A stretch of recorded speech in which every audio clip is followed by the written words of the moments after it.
Jonathan Ellis stepped off the transport shuttle onto the bustling docks of Janti I, his eyes wide with the vibrant chaos of an interstellar crossroads.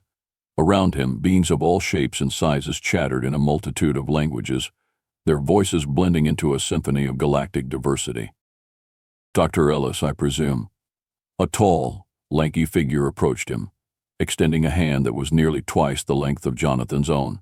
Its skin shimmered with a subtle iridescence, reflecting the bright lights of the docking bay.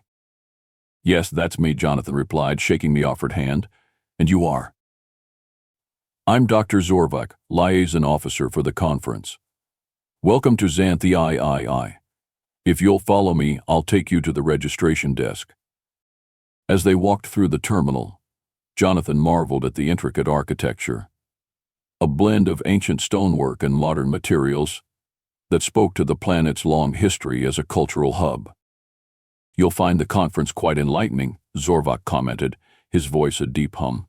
"Representatives from over 200 star systems are here to exchange ideas. It's a rare opportunity to see so many different perspectives in one place." Jonathan nodded. "I'm particularly interested in how others view human developments. There's so much we can learn from each other." Zorvak laughed, a sound like rolling thunder. "Indeed, Dr. Ellis. Though I must admit, there's quite a bit of curiosity about humans. Your species is newer to the galactic stage but has made significant strides." They reached the registration area, bustling with attendees.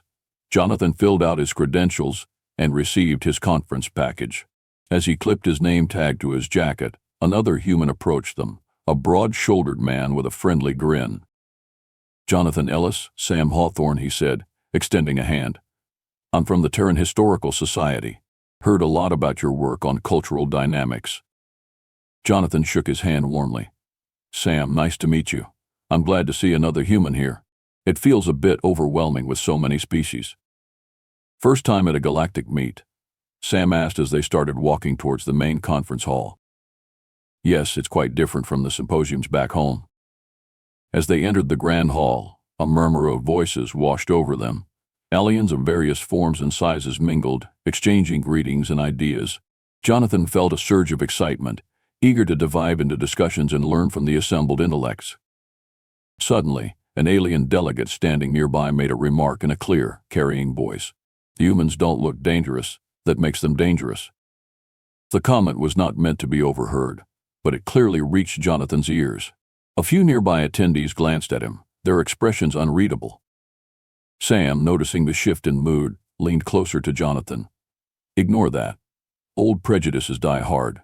Let's not give them more reasons to think poorly of us." Jonathan forced a smile, feeling a mix of apprehension and determination.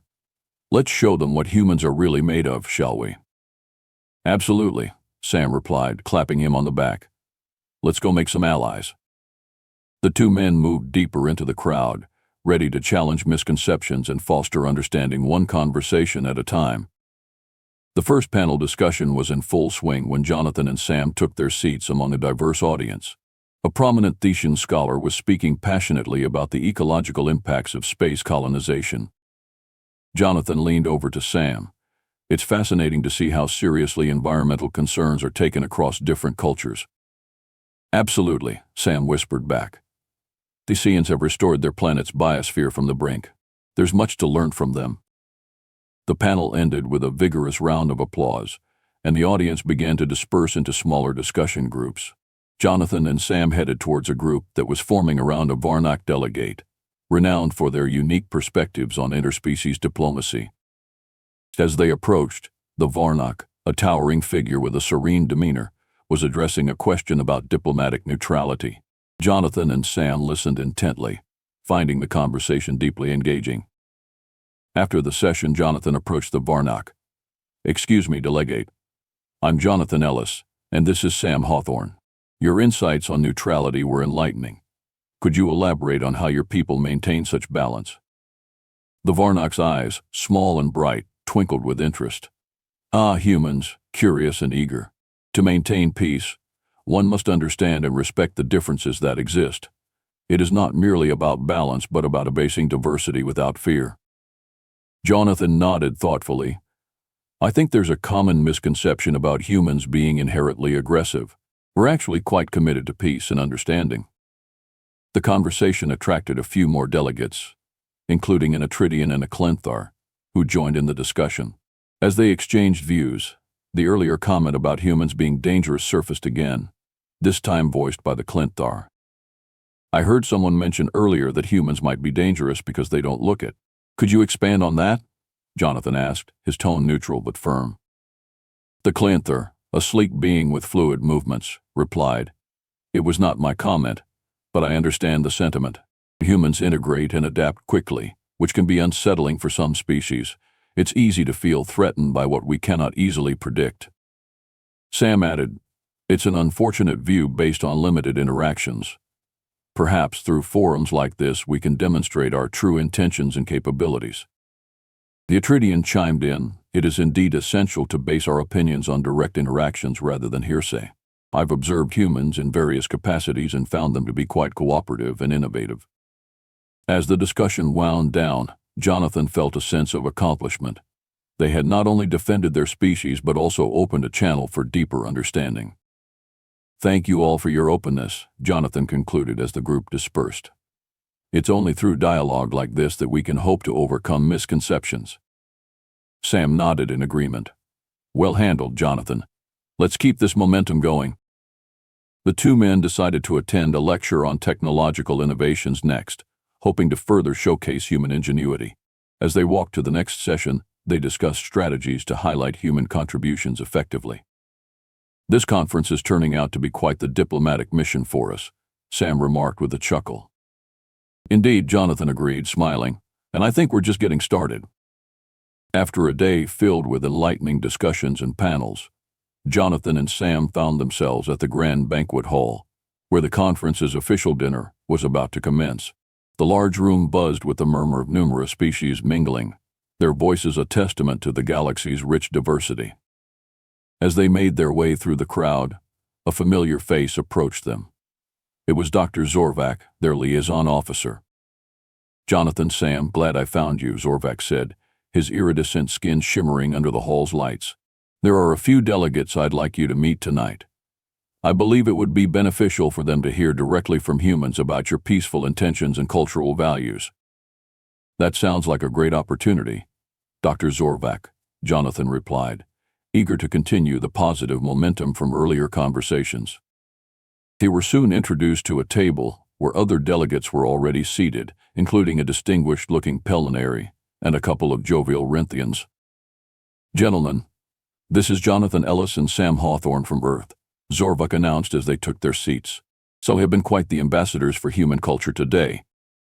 The Pellinary, whose name was Thorell, nodded politely. "It is a pleasure to meet both of you. We've heard a lot about your species' rapid advancements. It's intriguing indeed." As the first course was served, a delicate arrangement of local Santhian cuisine, the conversation flowed effortlessly. Jonathan and Sam took the opportunity to discuss human achievements in arts and science, hoping to paint a broader picture of their species' capabilities. "So what drives human creativity and innovation?" Thorell inquired, genuinely curious. Jonathan smiled, picking up his utensil. "A lot of it comes from our inherent curiosity and our need to explore and understand the universe around us. Whether it's through music, literature, or scientific discovery, we're constantly seeking to expand our horizons." The Rinthians, who were known for their technological prowess, were particularly interested in human engineering. "And your technology? We hear it's quite adaptable."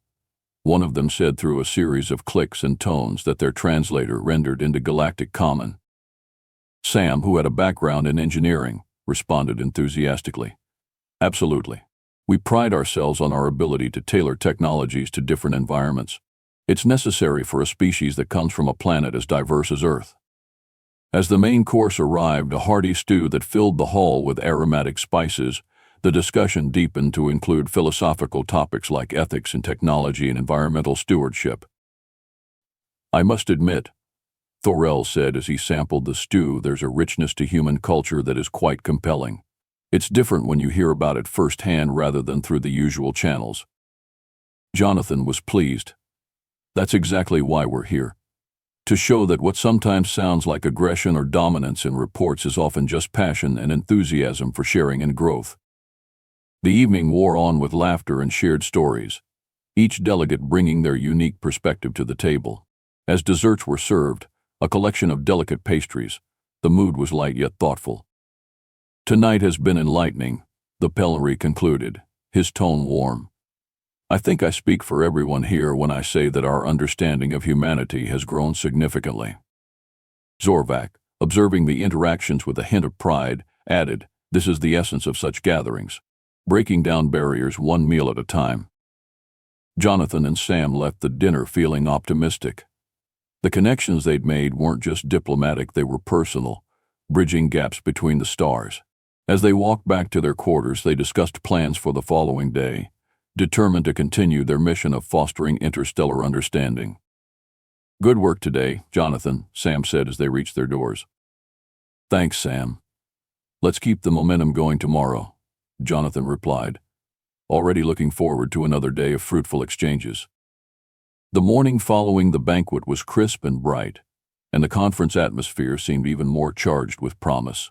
Jonathan and Sam, rejuvenated by the previous night's successful interactions, made their way to a panel on universal rights across species.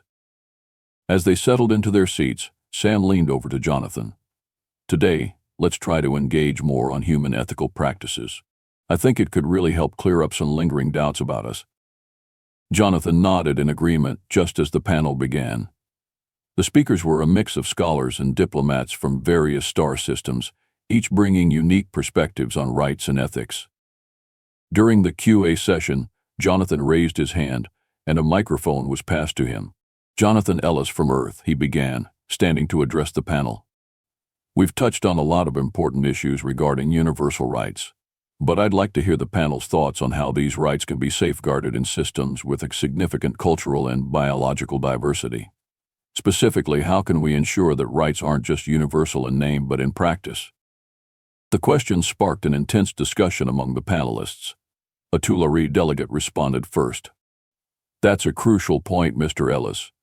In the Tulare system, we have implemented a series of checks and balances that are culturally sensitive and adaptable to different species' needs."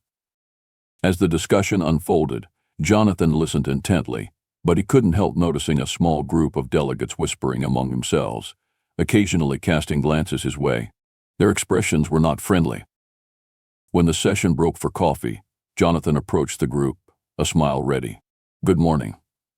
I couldn't help but notice some interest from your side during the panel. I'm Jonathan Ellis. Is there something you'd like to discuss regarding my question?" One of the delegates, a scaled Marn from a notoriously secretive sector, stepped forward. "Mr. Ellis, while your question was insightful, there are rumors that humans might be using these forums as a front, pushing a hidden agenda under the guise of ethics and rights." Taken aback, Jonathan exchanged a glance with Sam before replying. "I assure you, our intentions in asking these questions are to better understand and to contribute positively to the discussion. There's no hidden agenda, just a desire to learn and share." The Marn delegate looked skeptical. "Perhaps, but one can never be too careful. In the galaxy, as you must understand, trust must be earned, not freely given." Sam chimed in, "We understand the value of trust, and we're here to earn it through open dialogue and transparency. Can we discuss this over lunch? Maybe clear up any misunderstandings?" After a moment of hesitation, the delegate nodded. "Very well, lunch then." The lunch meeting was held in a quieter part of the conference center. Jonathan and Sam did their best to openly discuss human history, culture, and the genuine objectives behind their participation in the conference. They touched on Earth's challenges and triumphs, striving to present a balanced view. As the meal progressed, the atmosphere slowly thawed. The delegates began to ask more questions out of curiosity rather than suspicion. "Your history is indeed a complex tapestry," admitted a Marn delegate after Jonathan detailed the diplomatic efforts following various global conflicts on Earth. "Yes, it is," Jonathan agreed. "And it's taught us the value of forums like this, where we can address misunderstandings directly."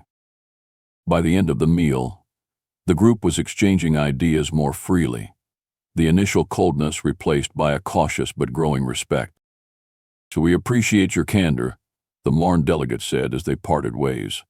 "It seems we may have more to discuss in the future." As Jonathan and Sam walked back to the main hall, they felt a sense of accomplishment. "That went better than I expected," Sam remarked.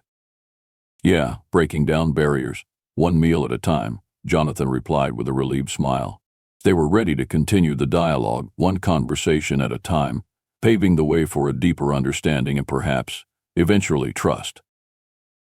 The evening found Jonathan and Sam exploring the Grand Library of Janti I, a massive structure renowned across the galaxy for its collection of historical texts and artifacts from countless civilizations. As scholars at heart, both men were eager to delve into the wealth of knowledge stored within its ancient walls. "I've heard stories about this place, but seeing it in person is something else," Sam remarked, his eyes scanning the towering shelves filled with books and scrolls of all sizes. "It's like stepping back in time," Jonathan agreed, running his fingers along the spines of neatly aligned books. "Imagine the stories these pages could tell." Their casual exploration led them to a quiet room of the library, where they stumbled upon an intriguing exhibit on interstellar communication methods throughout history. "This is fascinating," Jonathan said, examining a display of early communication devices. "Look at how different cultures solved the same problem through vastly different technologies." Sam leaned closer to a display case containing a particularly intricate device, a relic from the early days of the Atridian Empire.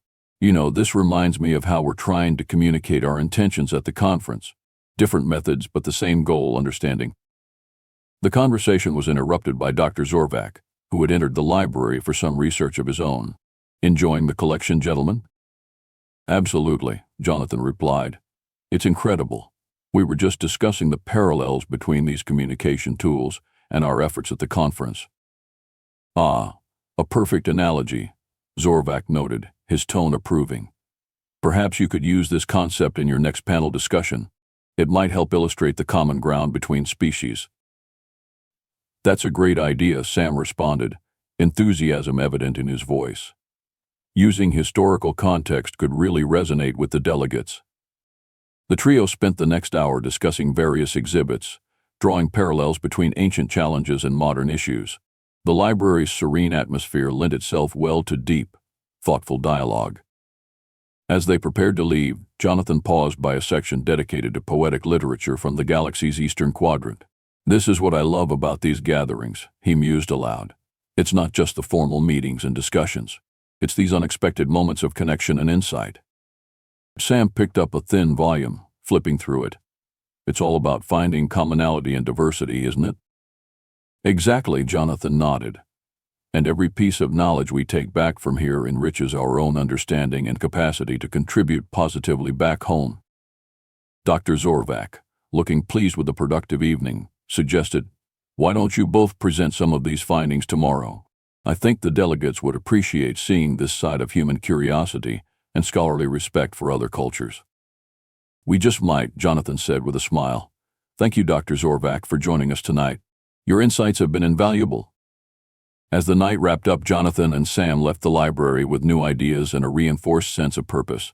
They walked back to their quarters, discussing the potential topics for their next presentation, inspired by the ancient artifacts and the timeless pursuit of knowledge that connected all who were present at the conference. "Today was a good day, Sam," Jonathan said as they reached their rooms. "It was," Sam agreed. "Let's make tomorrow even better." So both men retired for the night, minds buzzing with ideas and hearts light with the joy of shared scholarly adventure.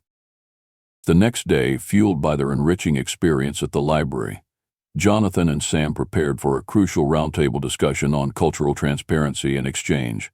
As they walked towards the conference hall, they reviewed the points they wanted to cover, particularly the parallels between ancient communication tools and modern diplomatic efforts. As they entered the room, the atmosphere was palpably tense. The delegates were already seated, murmuring among themselves. Jonathan spotted a few faces from yesterday's lunch, their expressions neutral but guarded. "Looks like we've got our work cut out for us today," Sam whispered as they took their seats at the front of the room. Jonathan nodded, scanning the room for any signs of overt hostility. He didn't have to wait long.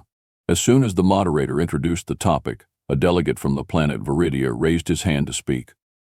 Before we begin, the Viridian delegate started, his voice carrying a sharp edge. I would like to address an issue that has been bothering many of us.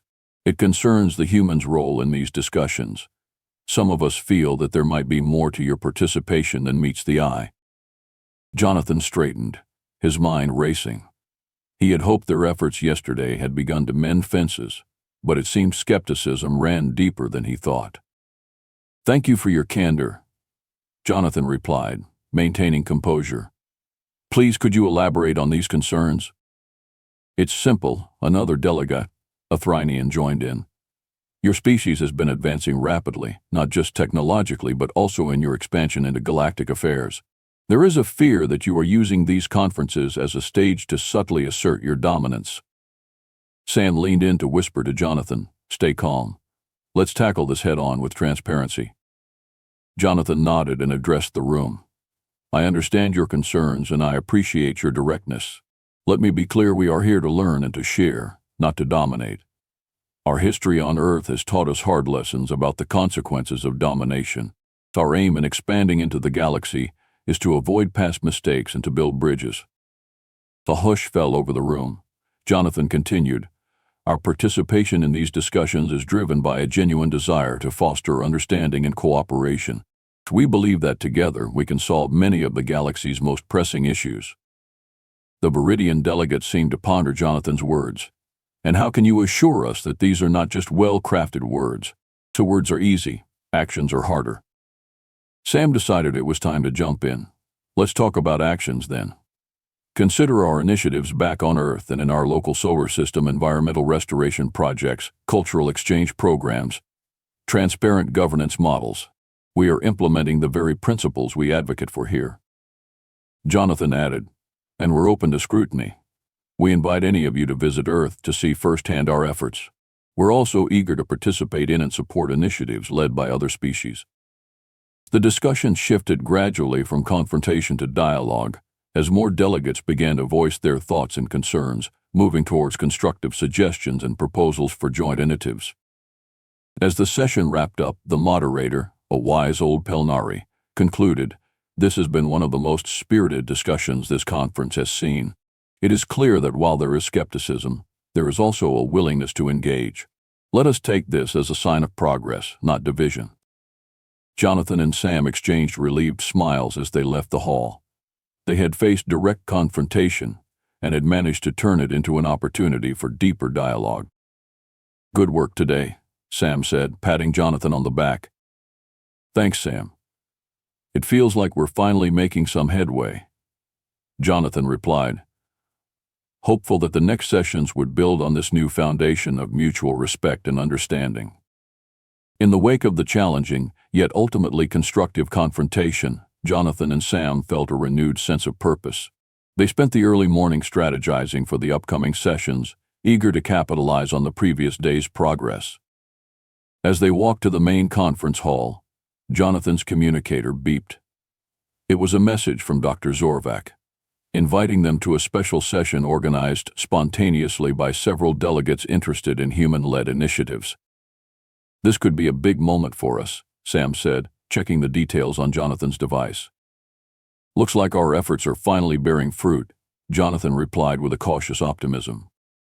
Upon arriving, they found the room filled with a diverse mix of delegates, all buzzing with a sense of eager anticipation. Dr. Zorvac greeted them warmly. Jonathan, Sam, your discussions yesterday sparked a lot of interest, Dr. Zorvac explained. Several delegates approached me about learning more about human approaches to universal problems, so we thought a dedicated session would be beneficial. That's fantastic, Jonathan said, visibly relieved. We're ready to share whatever we can. The session kicked off with Jonathan presenting a detailed overview of Earth's recent environmental restoration projects, emphasizing the collaborative models used to involve multiple stakeholders. As he spoke, a delegate from the aquatic planet Hydranus raised a fine-like hand. Dr. Ellis, your restoration projects are impressive. How do you handle conflicts of interest between different groups? That's a great question, Jonathan replied. Transparency is key. We ensure that all parties have a voice in the planning stages. Conflict is inevitable, but with open dialogue and a commitment to mutual benefits, we often find workable solutions. Sam took the stage next to delve into cultural exchange programs. On Earth, we've learned that sharing our cultures openly helps to dispel myths and build trust. These programs are about showing our true selves and learning to appreciate our differences. A small, feathered delegate from the Avior system interjected, "Have you found these exchanges to alter perceptions on both sides?" "Absolutely," Sam confirmed. "They not only alter perceptions but also create bonds that weren't there before. It's about turning fear of the unknown into curiosity and respect." The session evolved into an interactive discussion, with delegates asking detailed questions and proposing similar initiatives for their own worlds. As the meeting drew to a close, a senior delegate from the Council of United Planets took the floor. "I must admit, I was skeptical about the humans' role in our council. But seeing the earnest efforts and the clear results you've shared today, I think I speak for many of us when I say that we are not just impressed, we are inspired." Jonathan and Sam exchanged a look of quiet triumph. This was more than they had hoped for. "I suggest we consider a partnership with Earth on a pilot project," the council delegate continued. "Perhaps a cultural and technological exchange program that could serve as a model for future collaborations." The proposal was met with nods and murmurs of agreement from around the room. "Thank you for your trust and your willingness to consider new ideas," Jonathan addressed the room. "We are honored and ready to participate fully." As the delegates dispersed, many came forward to shake hands with Jonathan and Sam, expressing their interest in the proposed projects. "Looks like we've just gotten a lot busier," Sam said with a chuckle. "But in the best possible way," Jonathan added, feeling a mix of relief and excitement. They left the session with a clear path forward, ready to embark on new projects that would hopefully bring their worlds closer together, proving that humanity could be a force for positive change in the galaxy. As the final day of the conference dawned, Jonathan and Sam packed their belongings, their minds still processing the whirlwind of interactions and plans that had unfolded. The positive reception to their presentations and the enthusiasm for future collaborations had exceeded their expectations. Walking towards the conference hall for the closing ceremonies, they reflected on the past few days. "It's hard to believe it's already over," Sam remarked, adjusting his bag on his shoulder. "Time flies when you're making history," Jonathan replied with a grin. "I think we've started something bigger than either of us anticipated." At the hall, they were greeted by Dr. Zorvac, who seemed equally pleased with the outcomes of the conference. "Jonathan, Sam, I must say, your contributions have been some of the highlights of this gathering. The council is very excited about the pilot project." "We're looking forward to getting started," Jonathan said. "It feels like we're stepping into a new chapter of interstellar relations." "Yes, and your efforts have paved the way for a deeper understanding between our species," Dr. Zorvac added.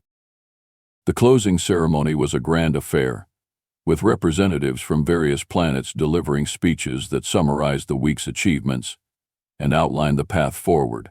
When it was his turn to speak, Jonathan stood, feeling the weight of the moment. "Friends and colleagues," Jonathan began, addressing the packed hall. "This week we've shared knowledge, challenged prejudices, and laid the groundwork for meaningful cooperation. We leave here not just as delegates from different planets but as partners in the pursuit of a better galaxy." Murmurs of approval echoed through the room, and Jonathan felt a swell of pride. He continued, "We are grateful for the openness and willingness to collaborate that has been shown here. Humanity is eager to learn from you all, to share with you, and to grow together." As the ceremony concluded, many delegates approached Jonathan and Sam, exchanging contact information and invitations to visit their home planets. The sense of community and shared purpose was palpable. "Looks like you'll be traveling a lot soon," Sam said to Jonathan as they made their way out of the hall. "Seems like it," Jonathan replied, "and I couldn't be more excited about it." Before leaving, they met briefly with the organizing committee, who thanked them for their contributions and discussed the next steps for the proposed initiatives. Everything was moving at an exhilarating pace. Finally, it was time to board their shuttle back to Earth. As the spacecraft descended, Jonathan looked down at the receding planet of Janti I, its surface a mosaic of colors and textures. He felt a deep connection to the galaxy that had seemed so vast and unknown just days before. "So next time we come here, it might be with a delegation from Earth," Sam said, peering out the window beside Jonathan. "That's the plan," Jonathan agreed. "And next time it will be as old friends returning, not as strangers seeking understanding." As the stars began to blur into the familiar streaks of hyperspace travel, Jonathan felt a profound sense of anticipation for the future. Humanity had much to offer and much to learn, and now, more than ever, he was ready to help lead the way into that promising horizon.